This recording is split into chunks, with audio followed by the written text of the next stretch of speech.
yeah, create like 100 AI videos, content on one day. It's like my AI dummy who is doing that, and it's like, no, please just don't do that. It's okay.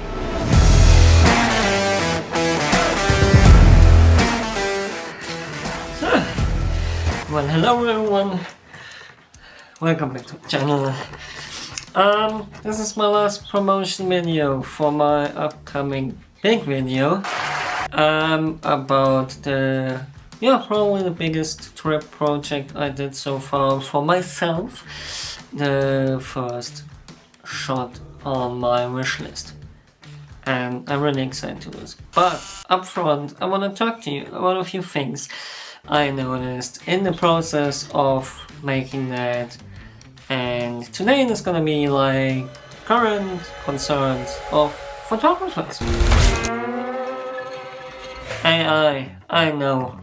What a topic. You know, AI is increasingly being used to generate images, videos, all of that stuff. You get a ton of advertisement right now for Zora 2 and art from artists and stuff like that, and ChatGPT and you don't know what. And it puts pressure on photographers, videographers, creators, if you want to name it like that, especially in like commercial and stock and like generic fields of photography. The problem, without going too much into that, is like definitely copyright and ownerships. Many photographers and videographers are scared at the moment. I think that their work is being used to train those artificial intelligence without their permission or credit. On the flip side, many photographers and videographers are using actually AI in their photos to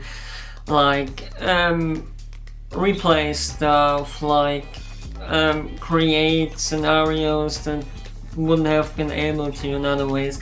And I do have a strong opinion on this, but to quote Uncle Man from Spider-Man, with great power comes great responsibility.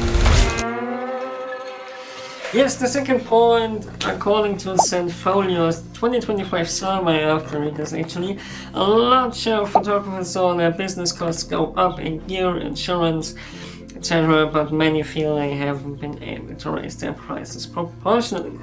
And because of this, maintaining like a healthy price policy and to be fair and competitive, yeah, that's difficult. There's always this issue with pricing stuff, like you have a really overcrowded, oversaturated market right now and how you should do it. And that's hard, especially if you are at the beginning of your stuff and you're looking for clients and hopefully gaining a sustainable clientship here. Is clientship a word? Yeah, and talking about this, the third point is definitely the market right now. It's so saturated. Like, people do have more access now to high quality tech for a decent price even.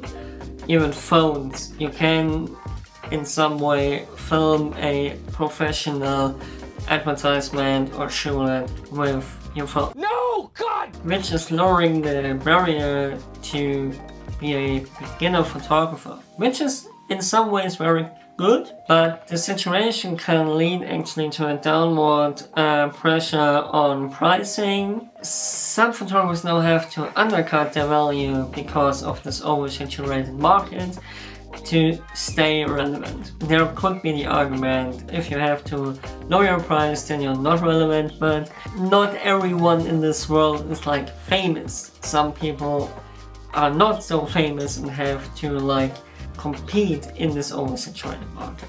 And especially on social media, I know I didn't want to criticize that anymore, but styles converge because people copy what works already, which makes it really hard to stand out, and trends do not help.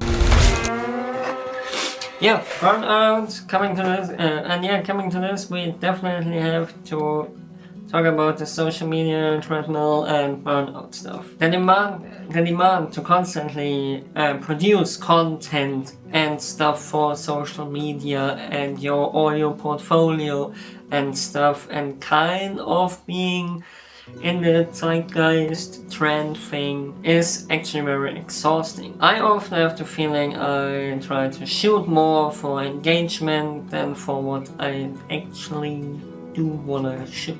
And there is definitely a disconnect between getting likes and getting actually paid work. And the pressure to conform to what is trendy right now on social media is very high too, even if to quote again Peter McKinnon in the podcast with Sharon Poland is not everyone is in the position to work against these trends and making own trends, even we all would like to.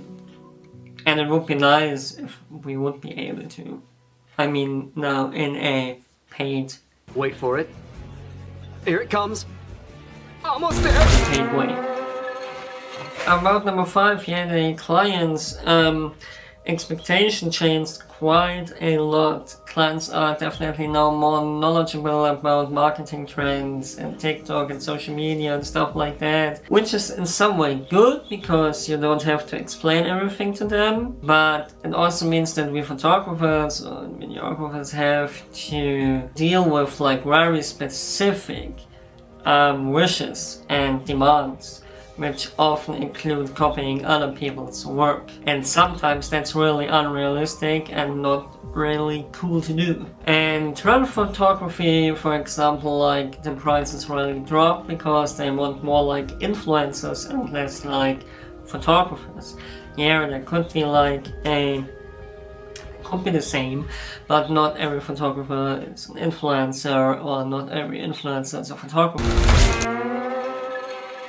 That inconsistent income from time to time. It's depending on the season, on big versus small gigs, availability, location, where you're at, and stuff like that in your niche. And to come back to the AI point, stock footage doesn't bring you the money it did 10-15 years ago. I like money. A point which I have two opinions on is either you can do everything all at once and you a hybrid shooter with every style in this world. You can shoot a wedding, a race, a football game, portrait session, stuff like that. Or you're really niche, shooting only soccer games on film. And a really rare topic to take a little bit of spin out of this and to go to another topic is preserving archives and legacy. I often have the point, and I talked about it with fellow photographers and videographers, is what are we building in this oversaturated, especially in the future? It gets more and more content from day to day. It's got more. How do we save our photos, our videos, and all this? It's all data nowadays and not printed and stuff like that. And there are still galleries, but how do you find a way to preserve your art for future generations and not ending up a big chunk of data on a hard drive at the back of, I don't know, a basement? With all this AI, social media, work stuff, and demands nowadays on photographers, videographers, it's if you actually, and I know I'm talking now especially to people who do this for work, not as a hobby. And because if you're doing it for yourself and your hobby, you have all the freedom, and that's really nice. But if you do it for work, you don't have that freedom. Or you're so good at what you do that you actually can have the freedom to do that, but this is a really rare bunch of people. And the question that always comes up, do I just create stuff that performs kind of well and pays? Which is okay too if it's fine for you. There is this tension between work that pays and doing work that fulfills artistic visions, and you have a lot of discussion with yourself to come clean with this. And I know a lot of people who, including myself, sometimes hit their a rock bottom, like a creative crisis. And that's the point where I said, like, do you want to be like very good at a specific niche, or do you want to be like a jack of all trades who can do everything? Like, there is pro and cons to each of these fields. Can you do like a creative job where you maybe have to do a lot of compromises, or you just want to do it like free and maybe just as a good paid hobby or not paid hobby? And like, how do you find the balance between doing photography or videography as work or as art in your free time or artwork? Yeah, but you know what I mean, to find the balance there, like doing editorial photography for their job, but they balance it with street photography, which is not really paid, which can be a nice way to actually live with that. Yes, that's about me. Little hint, the wishlist shot is actually here in this room, so the next video, hopefully, is about this, and then the whole promotion phase is over. Let's call it promotion phase. You can like, comment, and subscribe if you want to. I'm really looking forward to showing you the big project, and yes, until next time.